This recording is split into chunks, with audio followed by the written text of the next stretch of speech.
السلام علیکم ناظرین، کرائم بیٹ کے ساتھ میں ہوں وسیم عباس۔ ناظرین، آج ہم کرائم بیٹ کے اندر بات کریں گے ہتھوڑا کی۔ کراچی جسے روشنیوں کا شہر کہا جاتا ہے، لیکن اس شہر کی تاریخ میں ایک ایسا سیاہ حباب بھی ہے جسے یاد کرتے ہوئے آج بھی دل دہل جاتا ہے۔ یہ کہانی ہے 1985 کی، اور اس کہانی میں ہتھوڑا گینگ کی بات کریں گے۔ اس کہانی میں بے گناہ غریب اور محنت کش لوگوں کو جو گہری نیند میں ہوتے تھے اور موت ہتھوڑا بن کر ان کے اوپر منڈلاتی تھی۔ اپریل 1985 میں کراچی میں اچانک عجیب و غریب خبریں آنے، کہیں پل کے نیچے سونے والے مزدوروں کی لاش ملی، کہیں فٹ پاتھ پر سوئے خاندان کے افراد شدید زخمی حالت میں پائے۔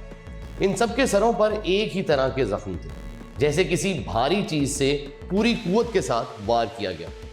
ابتدا میں پولیس نے ان واقعات کو زیادہ سنجیدہ نہیں لیا۔ کہا گیا کہ شاید یہ چور چکار ہوں گے جو پہچانے جانے کے خوف سے لوگوں کو مار دیتے، مگر جب وارداتوں کی تعداد بڑھنے لگی تو پورا شہر خوف کی گرفت میں آ گیا۔ اخبارات میں سرخیوں میں ایک لفظ بار بار لکھا جانے لگا، ہتھوڑا۔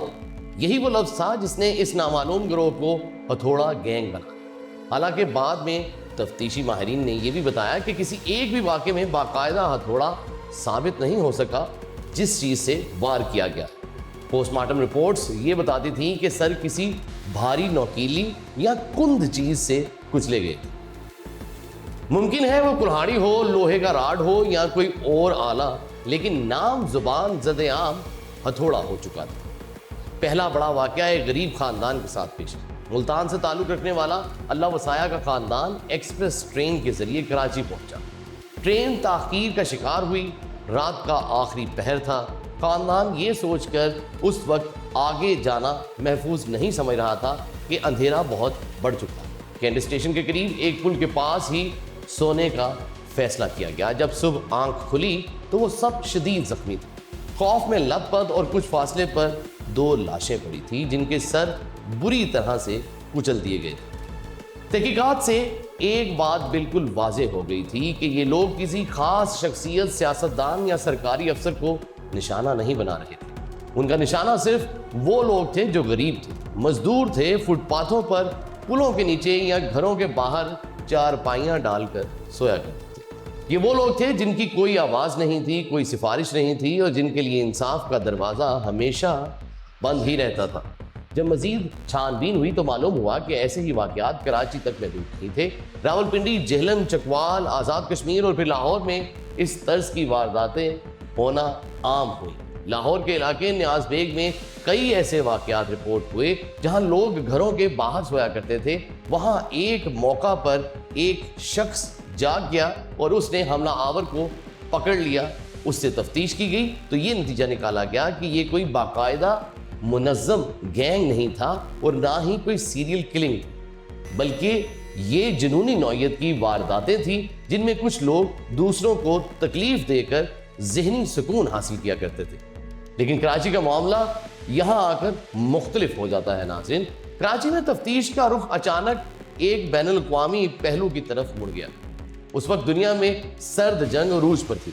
افغانستان میں سوویت فوجیں موجود تھی، امریکہ اور روس آمنے سامنے تھے، ایران میں انقلاب آ چکا تھا اور پاکستان امریکہ کا قریبی اتحادی سمجھا جانے لگا تھا۔